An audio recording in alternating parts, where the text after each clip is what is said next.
Oh, sorry. Didn't see you there. I was so engrossed in this book. Okay, yeah. I've always wanted to have a really cringy opening. So if you're still watching, then that means you were semi-okay with it. So that's cool. But yeah. So I decided last Sunday, it doesn't really matter when, but I decided before in the past that I was going to go 5 days without television. I wanted to do 7, and I was like, yeah, I'm going to do 7, I'm going to do 7. And then I realised that on Saturday I had plans for my friend to come over and watch Buffy, and I was like, okay, that doesn't really work. But while I was quite pumped to do it, I wanted to do it. I didn't want to just not do it and then do it afterwards, because I thought, no, you've got the motivation right now, do it. Yeah, so I did 5 days without television. The reason I wanted to do it is because I found that, I'm kind of out of breath because I'm really warm. The reason I wanted to do it was because I found that a lot of days I was just endlessly scrolling through Netflix. And I would end up watching shows that I didn't even really want to watch. Like, I'd put on stuff that people recommended occasionally, but for a lot of it I was just kind of like watching 10 minutes of this, watching 12 minutes of that, and so on and so on. And I noticed I was exhibiting similar behaviours that I mentioned in my social media video, the one where I did 10 days without social media.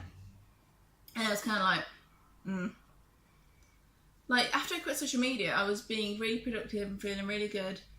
And I wasn't really watching much TV at the time because I was spending all my time on social media prior to that. But I've noticed that TV was starting to creep in a little bit more and a little bit more. And at the end of the day, it's the easy form of entertainment. So it's so easy to just be like, oh, I'll click that. And then I don't have to think. And then the TV just shows images and I'm fine. And I don't like that. I'm like, no, I want to do purposeful living. Like, I know you can't be productive 24/7, but I was like, I want to see what it's like going 5 days without TV. And so the first day I did it, Monday morning, was a bit weird because I go on my exercise bike nearly every day, or I try to.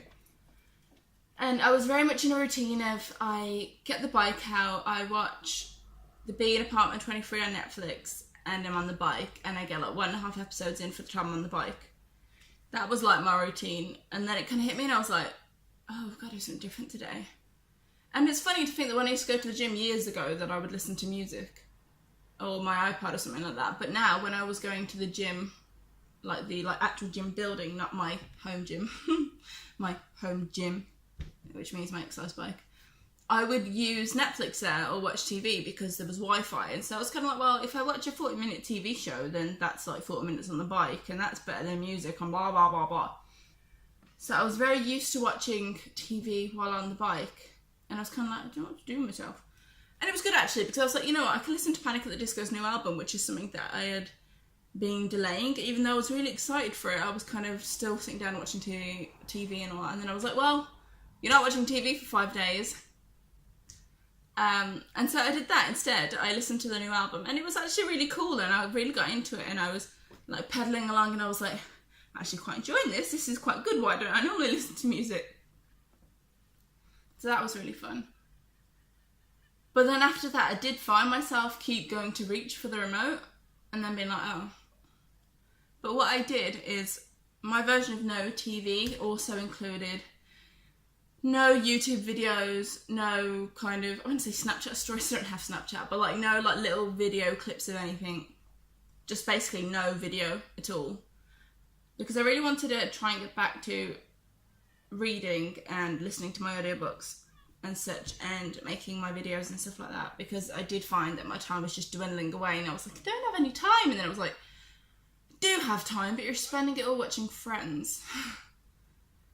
And I love Friends, and I don't regret it, of course, but I'm in a position where I can be like, okay, I can make a decision to do different things with my time now. I mean, I've seen Friends like a million times. I enjoy watching it with Adam though from time to time, but it was getting a lot time. And so like the first day I felt quite irritated, but with remembering my motivation about why I wanted to do it, I was like, okay, let me do this instead. And it was cool because I finished 2 audiobooks this week that I've had for a while that realistically could have been finished long ago. But I didn't do that prior because I was just kind of like, oh, but there's all these distractions that I can fill my time with. And so that was fun. Like, that was a lot of fun. And it was an interesting one, eating food and not watching TV. Like, the first day I was kind of like, It's weird. I don't eat food and not watch TV. Who does this? Everyone watches TV while they eat food. Even if you go to the cinema, you take food with you. And I was kind of like having a little sulk in my head, and then I was like, the fact that you're sulking about this just shows that you've got a problem. And so I sat down with my food, and I just had some music on my audio. I can't remember which it was, and I just ate my food in front of the window. And by the end of it, I was like, well, that was really nice.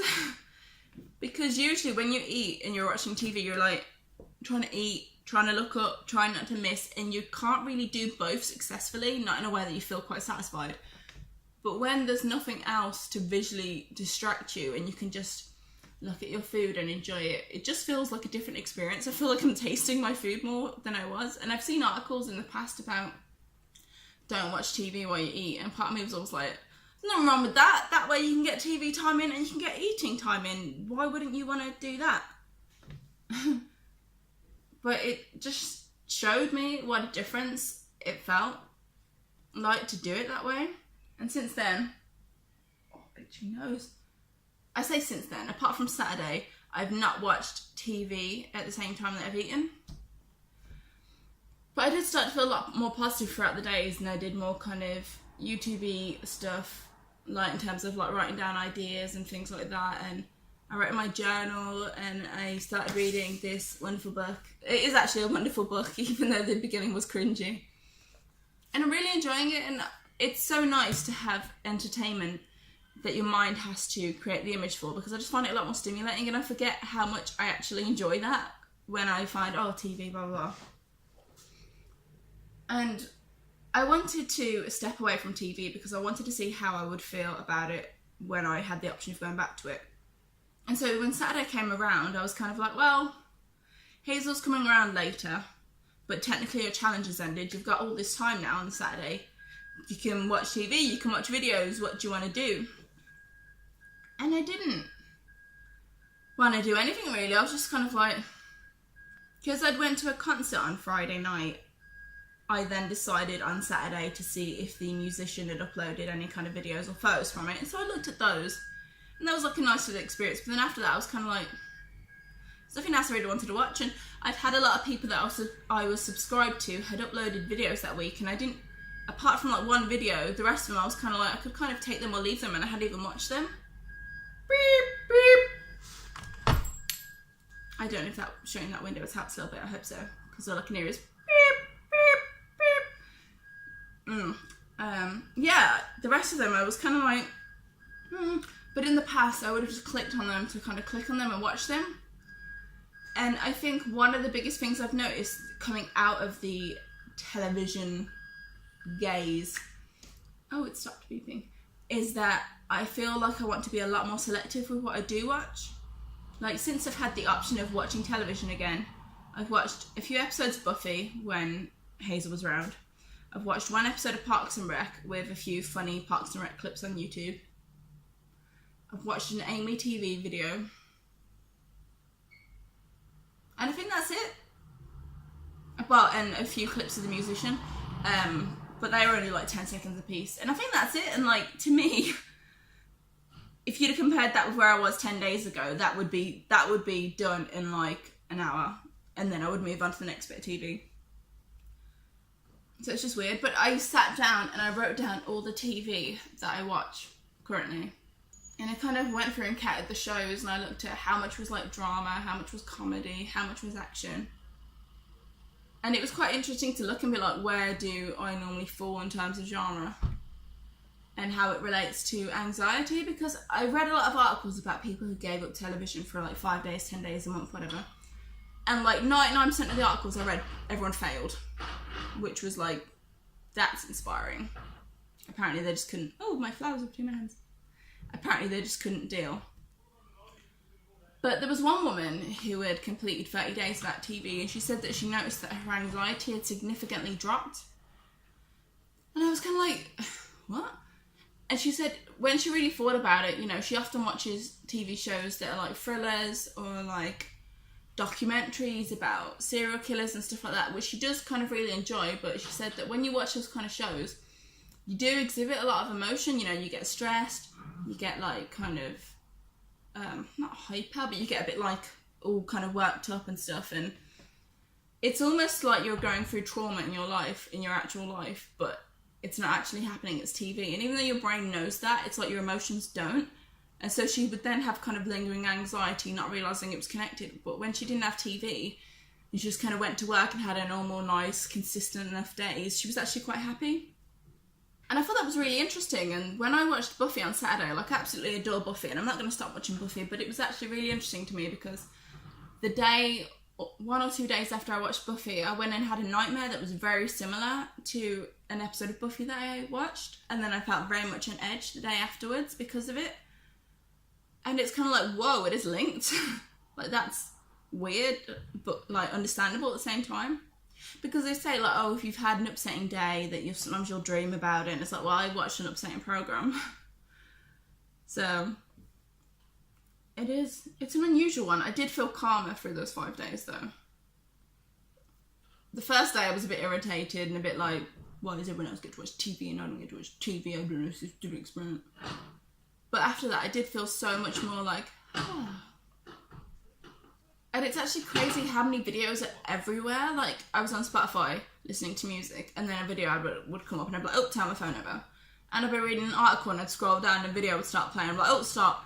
And then I'd go on my email, and there'd instantly be a video attached that would start playing. And I'm like, why are videos everywhere? Why must we always be watching something? And I'd never noticed how many videos were everywhere until having gone through this challenge. Like, when I first mentioned the experiment to Adam, he was like, well, can I still watch TV? I was like, you can. I said, but if you could, like, watch it on your laptop or something with headphones in, that'd be great. And he was like, okay, yeah. And then as the days went on, he didn't even actually care about doing that. He just sat and did stuff with me, and we, like, went to the park, and we lay under the grass and listened to the trees, and I was just like, oh, how different life can be when you don't sit in front of a box for hours. And it's like, on a Saturday, usually, not every Saturday, but a lot of Saturdays, we would sit indoors, we'd watch TV, we'd put the blinds down, and we'd just watch films for hours, and it could be a nice experience, but we were missing out on the day. We weren't really experiencing the fact that it was a nice sunny day or whatever, and choosing to go out into nature. And I think it's just really important to look at the habits you do in your life, and if you feel like they're propelling you. Like I said earlier, you can't be productive 24/7 every moment of the day, but if you know you have an ongoing habit that might perhaps not be the best for you, you should probably question it, because I'm really glad that I questioned this. It's a weird one because I know that people sometimes like to watch TV with you, and it can be a nice experience to watch it with friends, but it can also be really nice just to go out with them and have a drink with them, or, you know, go on a walk with them and actually talk rather than being like, let's both watch this mutual thing. Because oftentimes we watch shows, and we watch shows where people in them have very exciting lives, and we're kind of like, I wish my life was like that. But then we don't do anything to have those lives, because we just sit there watching people. You know, we watch shows where someone does a lot of sport, and we're like, oh, they're so sporty, they're so fit, that's so great. But then we don't always stop to be like, maybe I could do sport, maybe I could do greatness. I am going to be saying, not goodbye to the TV, but I'm going to be stepping back. I'm going to be like, Oh, I went back in the wrong direction. I'm going to be like, And I'm going to carry reading my books and doing productive stuff. And I'm going to rewatch my social media video and this video in future to make sure I'm on this right track. Because it's very easy to just replace one habit with another and be like, okay, I'm not on social media, so I can watch Netflix all the time, and I can just spend endless hours watching YouTube. Like, unless the YouTube creator is fulfilling me, whether it's with comedy, productivity, or just something else, then I think I'm going to say goodbye. Like, I unsubbed to so many people this week because I was like, I'm not getting anything from them. I'm feeling good about this. Sorry, TV, but I will save more electric money. Yeah. Bye.